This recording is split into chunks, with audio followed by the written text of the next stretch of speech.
Kung nakita nimo ning video ha karong adlaw, pahinumdom ni nga dili ka kinahanglan magpakusog pirmi. Usahay, makaabot ta sa punto nga murag kapoy nakaayo ang tanan. Kapoy sa paghulat, kapoy sa pagpaningkamot, kapoy sa paglaom.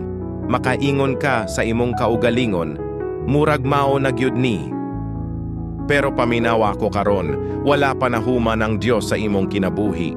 Ang imong kapakyasan dili katapusan, bahin ra na sa proseso. Ang imong kasakit dili permanente, agi ra na.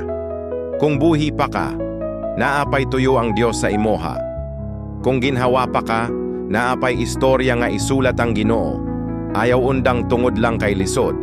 Usahay, ang pinakaduol nga breakthrough mao ang punto nga gusto na tamohunong.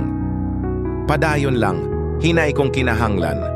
Pero ayaw hunong, wala pa nahuman ang Dios sa imoha.